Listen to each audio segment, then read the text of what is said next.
राजस्थान की बात करेंगे। गृह मंत्री अमित शाह कल राजसमंद जिले के दौरे पर रहेंगे। वे यहां कुंभलगढ़ विधानसभा क्षेत्र के चारभुजा और भीम विधानसभा क्षेत्र के देवगढ़ में भाजपा प्रत्याशियों के समर्थन में जनसभा को संबोधित करेंगे। दोनों ही जगह पर सभा की तैयारियां जोरों पर हैं। भाजपा जिला अध्यक्ष मान सिंह बारहट ने बताया कि चारभुजा के मुराना चौराया पर जनसभा की तैयारी अंतिम चरण में है। उधर भीम विधानसभा क्षेत्र के देवगढ़ करणी माता मैदान में जनसभा का आयोजन किया जाएगा। भाजपा नेताओं ने आज केंद्रीय मंत्री अमित शाह की सभा स्थल का निरीक्षण कर तैयारियों का जायजा लिया।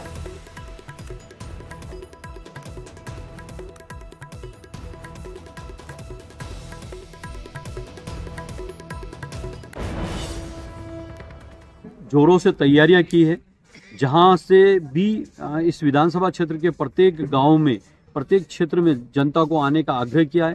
ज़्यादा से ज़्यादा संख्या में लोग यहाँ पहुंचेंगे और अमित शाह जी को सुनेंगे।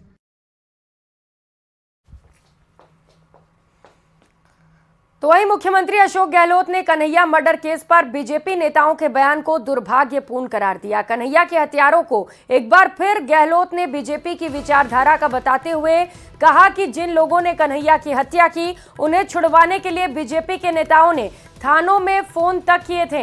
गहलोत ने कहा कि कन्हैया के बेटे एनआईए की जांच से निराश हैं। एनआईए अभी तक केस में ज्यादा कुछ नहीं कर पाया है।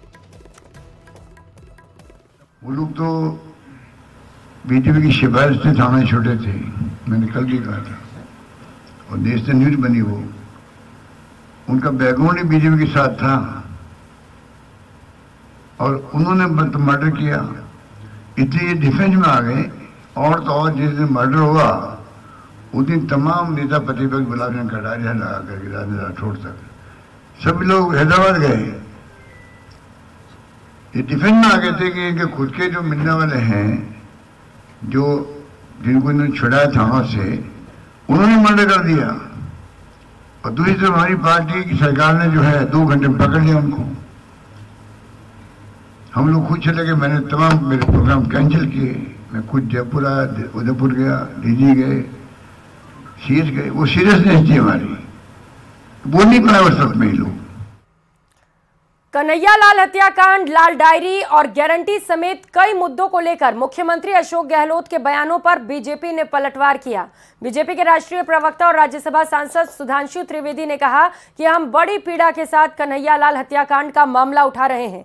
कट्टरपंथी इस्लामिक ताकतों ने जैसा फन कांग्रेस सरकार में उठाया है, वैसा पहले कभी नहीं देखने को मिला।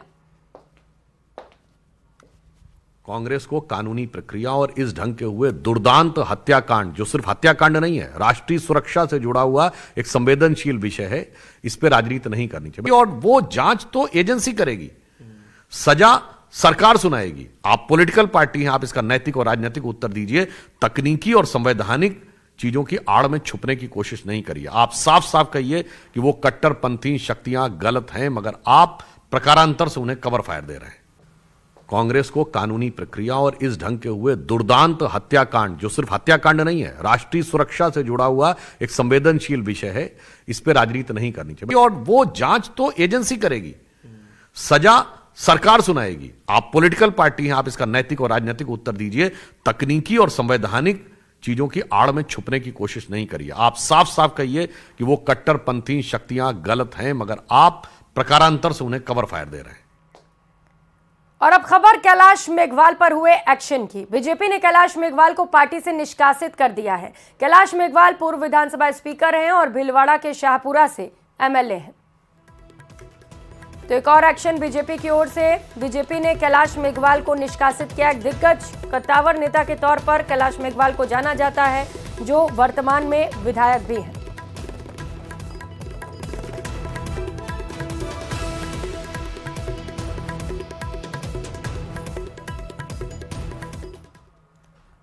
तो बीजेपी ने हिमाचल प्रदेश के पूर्व सीएम जयराम ठाकुर को राजस्थान के रण में उतार दिया है। इस दौरान जयराम ठाकुर ने प्रेस कॉन्फ्रेंस कर कांग्रेस की गारंटियों पर निशाना साधा। ठाकुर ने कांग्रेस की गारंटियों को झूठ का पुलिंदा करार देते हुए कहा कि चुनाव के वक्त कांग्रेस गारंटियों की बात करती है, वहीं चुनाव के बाद वादे भूल जाती है। इस दौरान ठाकुर ने हिमाचल प्रदेश में कांग्रेस पर वादे पूरे न करने तक का आरोप लगाया। इस बात को भी देख रहा हूं कि आपके यहाँ पर भी 7 बातों का जिनका जिक्र किया गया है, उसमें से गोबर 2 रुपए यहाँ पर भी खरीदने की बात कही गई है, मैं उस पर बाद में आऊंगा। लेकिन हिमाचल के संदर्भ में जो कमिटमेंट, जो उनने गारंटी दी थी 2 रुपए किलो के हिसाब से गोबर खरीदने की, उसमें कोई भी काम नहीं हुआ। यानी कि एक और झूठ जिसको हिमाचल प्रदेश के लोगों के सामने उन्होंने रखा और वो पूरा वादा पूरा नहीं किया। और इसी तरह से हिमाचल प्रदेश में जो वर्तमान में मुख्यमंत्री हैं वहां के, उनका आपने संबोधन सुना होगा, उन्होंने जिक्र किया कि भी हम गाय का दूध 80 रुपए लीटर और भैंस का दूध 100 रुपए लीटर खरीदेंगे। उल्टा हिमाचल प्रदेश में दूध की कीमतों में कमी आई है। आज 30 रुपए 32 रुपए लीटर से ज्यादा दूध की कीमत अभी तक हिमाचल प्रदेश में है। और रुक करेंगे अगली खबर का। सचिन पायलट और मुख्यमंत्री अशोक गहलोत के बीच दरार की खबरों में कांग्रेस महासचिव केसी वेणुगोपाल ने सफाई दी है। उनका कहना है कि इस तरह की खबरें महज अफवाह हैं। उनका कहना है कि कांग्रेस एकजुट थी और एकजुट होकर ही चुनाव लड़ेगी। केसी वेणुगोपाल ने प्रदेश में एक बार फिर से कांग्रेस की सरकार बनने का दावा किया।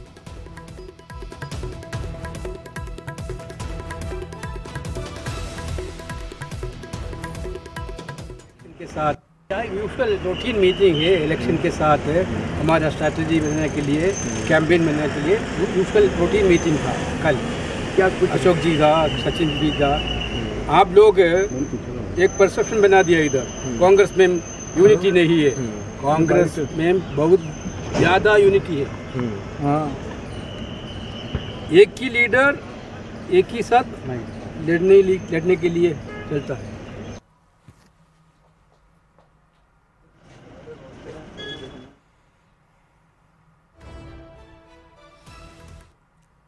उधर पंचायत परिसीमन के बाद दौसा की महवा विधानसभा क्षेत्र में चुनावी समीकरण बदलते नजर आ रहे हैं। बालाहेड़ी, गगवाना और टूडियाना ग्राम पंचायत के लोगों ने बीजेपी सांसद और प्रत्याशी किरोड़ी लाल मीणा का जमकर स्वागत किया।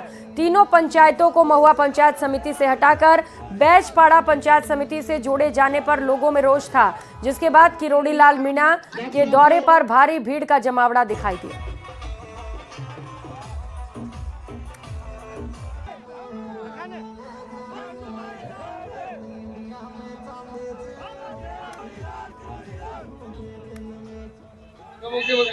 ये समर्थन दिया है और तीनों ही ग्राम पंचायत के लोग एक तरफा वोट भारतीय जनता पार्टी यानी कि कमल के फूल को देंगे, ऐसा तय किया। आप स्टार प्रचारक के रूप में लगातार जगह जगह लोगों में काफी जोश देखने को मिल रहा है, खासकर पूरा में आपको लेकर। मैं नित्य प्रति जनता के बीच रहता हूँ, उनकी समस्याओं को लिए लड़ता रहता हूँ, कभी कभी जेल भी चला जाता हूँ, कड़ाके की ठंड में धरना भी दे देता हूँ, कभी रेल की पटरी पर भी सो जाता हूँ। तो इसलिए जनता के काम किए तो जनता मेरे को प्रेम कर रही है।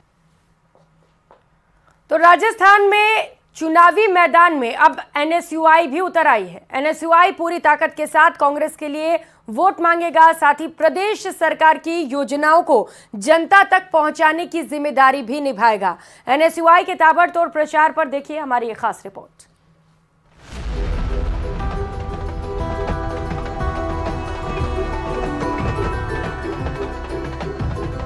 ये ढोल नगाड़ों की आवाज और जीत की हुंकार, ये नजारा कांग्रेस एनएसयूआई के कार्यकर्ताओं के जोश की बानगी भर है।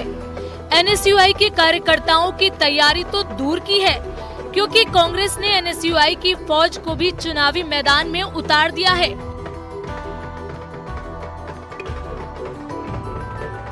इनका जोश हाई है और डोर टू डोर जाकर कांग्रेस के लिए वोट भी मांग रहे हैं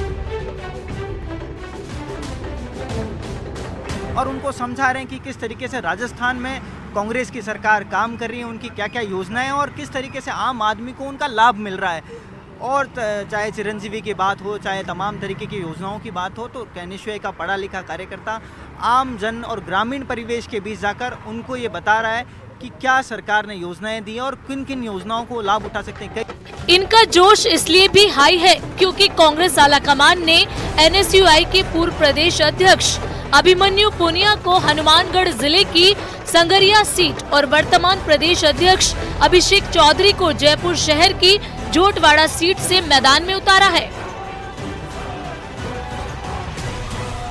अब एनएसयूआई के कार्यकर्ता प्रदेश सरकार की चिरंजीवी योजना, गैस सिलेंडर योजना, इंदिरा रसोई जैसी अहम योजनाओं के बारे में जनता को बता रहे हैं। वहीं प्रदेश के सभी जिलों में चुनाव की प्रचार की कमान भी संभाल ली है। बहरहाल चुनाव का परिणाम जो भी हो, मगर कांग्रेस को सत्ता में वापस लौटाने के लिए एनएसयूआई के कार्यकर्ताओं ने पूरी ताकत झोंक दी है ताकि सत्ता का रास्ता आसानी से तय हो सके। एनएसयूआई के पूर्व और वर्तमान प्रदेश अध्यक्षों को विधानसभा के चुनावी मैदान में कांग्रेस ने उतार दिया है। एनएसयूआई की ताकत का अंदाजा लगाने के लिए हरावल दस्ते पर पूरी तरीके से कांग्रेस ने दांव खेला है, लेकिन एनएसयूआई के कार्यकर्ता भी डोर टू डोर जाकर के राजस्थान की कांग्रेस सरकार की योजनाओं को आम लोगों को बता रहे हैं और केंद्र की भाजपा सरकार के कामकाज से इसकी तुलना कर रहे हैं। चुनाव का परिणाम भले जो भी हो, मगर एनएसयूआई का एक नया रूप राजस्थान की कांग्रेस के लिए एक मजबूत हरावल दस्ते के रूप में देखा जा रहा है। कैमरा पर्सन दिलीप चेची के साथ लवली वधवा, न्यूज़ 18 जयपुर। तो वहीं भरतपुर के डीग से बीजेपी प्रत्याशी जवाहर सिंह बेढ़म के समर्थन में एक जनसभा का आयोजन किया गया। बीजेपी प्रत्याशी के समर्थन में आयोजित सभा में केंद्रीय मंत्री कृष्ण पाल गुर्जर भी मौजूद रहे। इस दौरान गुर्जर ने कांग्रेस सरकार पर जमकर हमला किया, केंद्र सरकार की योजनाओं का बखान किया। सभा के साथ साथ सांस्कृतिक कार्यक्रमों का भी आयोजन किया गया। वहीं सभा के दौरान बोलते हुए बीजेपी प्रत्याशी ने बीजेपी के पक्ष में मतदान करने की अपील भी की। नगर से भाजपा प्रत्याशी जवाहर सिंह बेढ़म के समर्थन में आज पसोपा जो मंदिर है वहाँ एक सभा का आयोजन किया गया और सभा में हजारों की संख्या में जो लोग हैं वो जुड़े। यहाँ जो केंद्रीय मंत्री हैं कृष्णपाल गुर्जर वो भी आए। इस तरह का माहौल जो है वो देखा जा रहा है। हजार कि जिस तरह का जोश यहाँ मतदाताओं में है, हजारों की संख्या में यहाँ भारतीय जनता पार्टी के जवाहर सिंह बेढ़म को नगर से यहाँ पर समर्थन देने के लिए लोग एकजुट हुए हैं। ये अपने आप में गवाह है इस बात का कि इस बार राजस्थान में परिवर्तन की आंधी चल रही है और लोग कांग्रेस के कुशासन से मुक्ति चाहते हैं, कांग्रेस के झूठ और अत्याचार से मुक्ति चाहते हैं और एकमात्र विकल्प उसको भारतीय जनता पार्टी नजर आ रही है।